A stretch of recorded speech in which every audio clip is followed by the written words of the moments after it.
Merci, Monsieur le Président. Mais bien que la technologie soit omniprésente autour de nous en ce début du XXIe siècle, le système de vote électronique n'est pas démocratique dans son ensemble et il fait l'objet de nombreux débats. Je n'aime pas cette intrusion technologique dans le système électoral. Je préfère la vieille méthode, simple et efficace, la méthode du vote papier, la méthode qui respecte les citoyens. Alors, je sais qu'on invoque parfois des arguments stupides en faveur du vote électronique comme l'écologie, par exemple, comme si nous allions favoriser l'écologie en optant pour le vote électronique, comme si produire des machines à voter n'avait aucun coût énergétique. Cet argument, évidemment, ne tient pas la route. Que ceux qui veulent sauver l'écologie commencent déjà par empêcher l'exploitation du bois des forêts tropicales, les cultures intensives made in Monsanto, qu'ils commencent par inciter le développement des nouvelles sources d'énergie propres et durables, qu'ils commencent en fait par la racine des problèmes, mais de grâce, ne l'invoquons pas pour les élections, c'est un peu risible. Et si vous le faites, eh bien, commencez déjà par supprimer les tracts électoraux avec lesquels vous remplissez à coups de millions d'euros les boîtes aux lettres de nos concitoyens. Ce serait déjà un premier pas pour la nature. En fait, on utilise souvent l'argument écologique car il n'y a pas d'autres arguments à utiliser.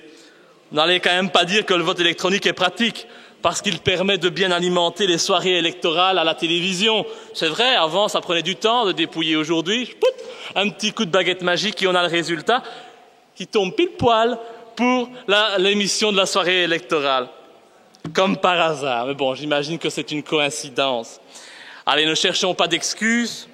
Dans un pays comme la Belgique, où tous les partis ont décidé de s'entendre pour squatter le pouvoir, on a même décidé de faire les élections régionales et fédérales en même temps, faire en sorte que ce soit toujours comme ça. Donc on a déjà déterminé que le gouvernement fédéral ne tomberait plus jamais. C'est pratique, c'est logique. Eh bien, le vote électronique dans de telles conditions, avec des gens qui ont décidé de conserver le pouvoir, eh bien, c'est pratique, ça vous plaît. Ça vous plaît, car vous pourrez manipuler le résultat des élections comme bon vous semble. Avec le vote électronique, eh bien, plus personne ne pourra vérifier les résultats. Tout est dans un ordinateur. La presse et la télévision sont déjà emparées de ce débat houleux autour du vote électronique et les inquiétudes, les questions, les risques demeurent. Rien n'a changé malgré les débats. Si le consommateur moyen a de grandes raisons de ne plus faire confiance aux constructeurs d'appareils technologiques, si l'on prend le cas de l'obsolescence planifiée, pourquoi le citoyen, qui est la même personne, qu'il soit électeur, citoyen, pourquoi ce citoyen devrait-il avoir totalement confiance en une machine électronique et envers les personnes désignées par nos parlements, donc nos dirigeants, pour assister aux différentes étapes du contrôle? Dois-je rappeler qu'un informaticien hollandais a réussi à se procurer une machine utilisée pour le vote électronique en France et qu'il a prouvé devant les caméras d'e-télé que c'était un jeu d'enfant de pirater la puce installée à l'intérieur de cette console. Il y a d'ailleurs beaucoup de personnes qui militent contre ces ordinateurs de vote, mais une fois de plus, à vos yeux, ces gens n'existent pas, ce sont des conspirateurs, des personnes qui ne réfléchissent pas convenablement, des personnes qui inventent des histoires, on a l'habitude, on le connaît, on stigmatise toujours ces personnes. Alors que la démocratie ne se résume plus qu'au vote, une fois toutes les lunes, vous qui nous chantez à longueur de journée que la population élit ses représentants, ce qui est faux, et je vous renvoie à ma proposition de loi sur le tirage au sort citoyen, vous réduisez un peu plus la seule et unique caractéristique qui sous-tend que nous serions encore bel et bien en démocratie. Fallait le faire, vous l'avez fait. Dans quelques années, et je ne plaisante pas, étant donné l'extrême passivité du peuple belge par rapport aux mesures antidémocratiques, passivité due à la complicité des médias mensonges, des mesures antidémocratiques que vous prenez à longueur de temps, vous proposerez peut-être demain un projet de loi qui permet aux citoyens de ne plus aller voter. Ben oui, on sait très bien, n'allez pas voter. C'est pratique parfois. Et la télévision lancera une campagne de propagande pour apprendre aux Belges qu'étant donné que les sondages suffisent pour savoir quelles sont les intentions de vote des Belges, les statistiques permettent de former un gouvernement sans passer par la voie des urnes. Mais non, ce n'est pas nécessaire, vous savez. On sait très bien ce que vous pensez, nous savons ce que vous votez. Je plaisante, je le dis avec ironie, mais je vous sais capable d'arriver à une telle situation, à une telle trahison. Surtout au Parti socialiste, dont la politique consiste à infantiliser les citoyens. Moins j'en fais, mieux je me porte. Et pourquoi ne réalise-t-on pas un référendum pour connaître le mode de scrutin préféré par nos concitoyens? Ouh, référendum. J'ai parlé d'un mot interdit dans ce Parlement. C'est vrai, on ne peut pas demander l'avis du citoyen. J'avais oublié. Je rêve, en fait. Je rêve d'une Belgique meilleure, d'une Belgique où on respecte vraiment les citoyens. Parce que si on demandait l'avis de la population par référendum, je mets ma main à couper qu'ils n'ont aucune confiance en ce système de vote électronique. Et ils ont bien raison de ne plus vous faire confiance. Vous ne leur laissez pas le droit de décider de cela, bien entendu, comme de tout le reste, étant donné qu'il est stipulé dans l'article 3 qu'il revient au roi, par arrêté délibéré en Conseil des ministres, de choisir où sera appliqué ce vote électronique et les conditions générales d'agrément qui garantissent en tout cas la fiabilité et la sécurité des systèmes ainsi que le secret du vote. Le roi, ce même roi qui fréquente depuis des années ce groupe élitiste et secret du Bilderberg. On devrait lui faire confiance. Il y a de quoi rire. Vous voudriez qu'on lui fasse confiance. Le peuple et l'élite, deux sphères aux intérêts diamétralement opposés. Encore faut-il que les gens se réveillent pour comprendre ce qui leur arrive. Vous dites également que l'entretien et la conservation du matériel sont assurés par les communes, qui gèrent leurs biens en bon père de famille. Si c'est comme les voiries, ça promet. Quel regard le citoyen a-t-il sur la fiabilité de ces machines le jour des élections? Pensez-vous sincèrement que le citoyen a encore une once de confiance envers son propre gouvernement et ses méthodes, envers le déroulement d'un vote électronique? Le citoyen possède moins de droits de regard. C'est plus confus, c'est moins transparent, ça joue le jeu des politiciens menteurs et manipulateurs, ça va de soi. Alors bien entendu, pour calmer les esprits, vous avez prévu un système où le vote électronique est confirmé par l'impression d'un document papier. Ben là, du coup, l'argument écologique, il tombe. Il y a quand même une preuve, un document papier. Alors, une fois que le citoyen a validé son vote sur l'écran, il est invité à plier la feuille qui lui sera imprimée en deux. Donc, il la plie, et là, il va vers l'urne et il dépose son vote dans l'urne. Et les preuves papier seront ensuite insérées dans une enveloppe, scellée, bien entendu, on fait confiance, et gardées bien au chaud. Pourquoi ne pas permettre un comptage des voix papier après le vote, en parallèle au dépouillage électronique? Pas, moi je dis ça, ça permettrait peut-être de veiller au bon fonctionnement du système finalement. Qu'est-ce qu'on en sait s'il fonctionne ce système? On ne l'a jamais testé. Ce serait peut-être bien de le faire. Faisons pour une fois les deux dépouillages. Bien sûr, vous me direz que le vote électronique permet justement de se décharger de cette tâche fastidieuse.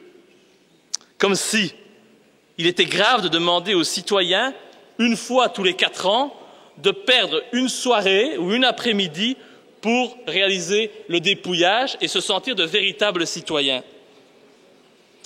Parce que les élections qui vous sont chères, visiblement, ne devraient-elles pas faire l'objet d'une attention particulière et méticuleuse, avec une transparence totale pour ôter toute suspicion?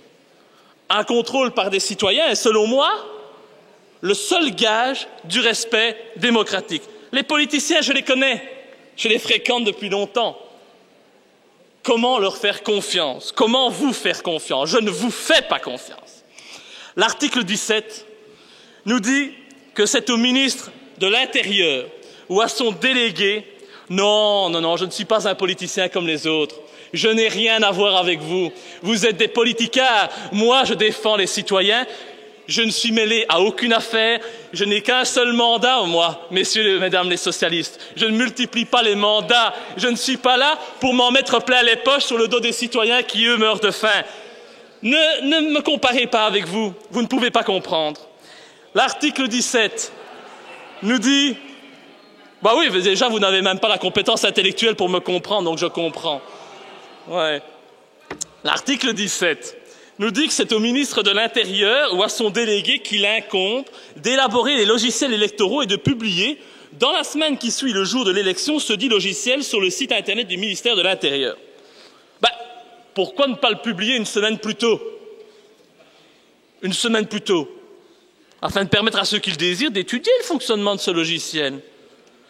Vous parlez également d'un certain collège d'experts permanents et d'un collège d'experts non permanents. Ces experts, élus pour 5 ans, sont des spécialistes en informatique et ils sont désignés par les 4 parlements régionaux et par le Parlement fédéral. Donc ils ne sont pas désignés démocratiquement, ils ne sont pas non plus tirés au sort, ce ne sont pas des citoyens en qui on pourrait avoir confiance. Non, ces 14 experts, qui doivent également avoir des compétences en droit, sont-ils fiables? Je me le demande. J'ai des doutes. Je peux paraître parano, hein, mais il me semble qu'il se passe de nombreuses choses étranges dans nos institutions, un peu partout dans les institutions. Et moi, je crois que j'ai tout à fait le droit, et je pense même qu'il s'agit d'un devoir, de me poser des questions sur le déroulement de ce type de vote. En dehors de ces experts, il n'est nullement prévu un contrôle de la part des citoyens dans tout ce processus.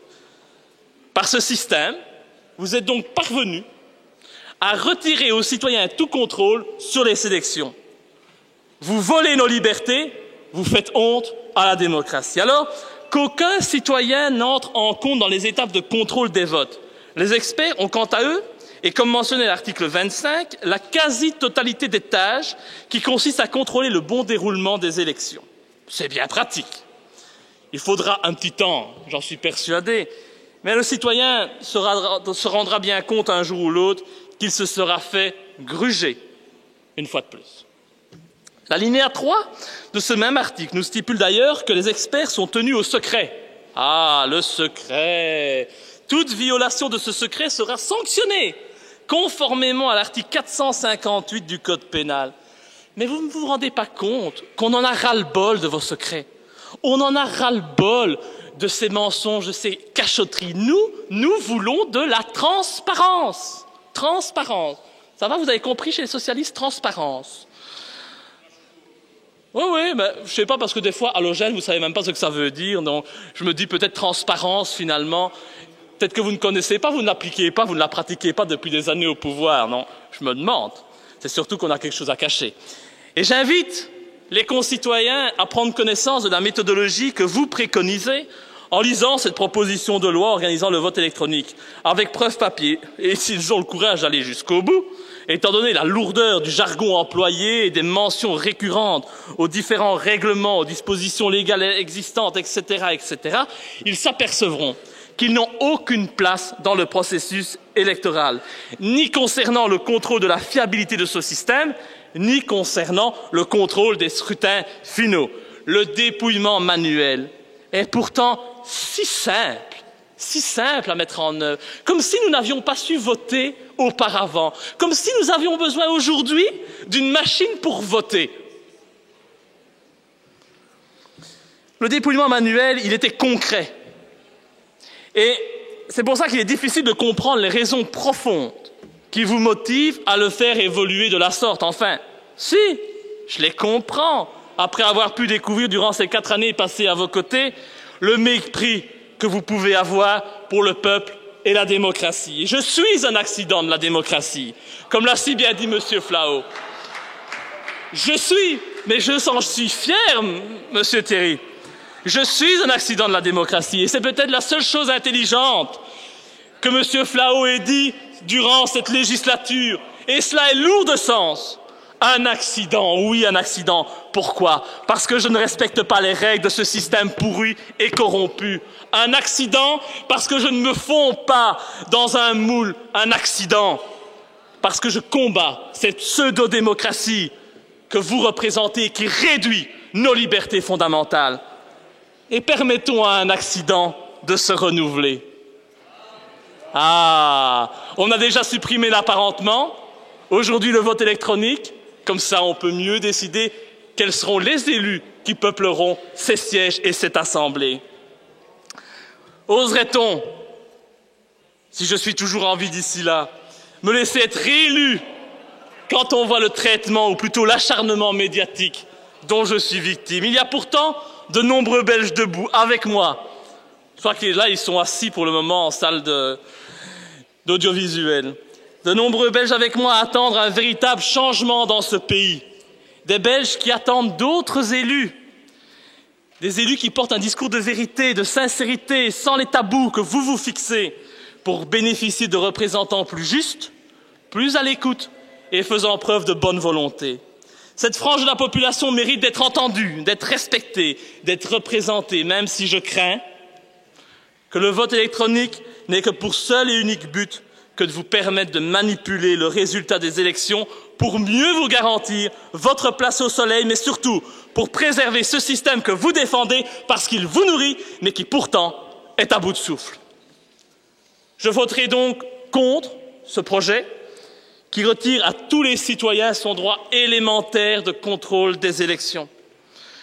Je ne peux pas accepter de cautionner un système dans lequel le pouvoir en place est juge et parti. Les vrais démocrates, et nous verrons combien nous serons lors du vote, les vrais démocrates ne peuvent que voter contre cette proposition intolérable. Je vous remercie.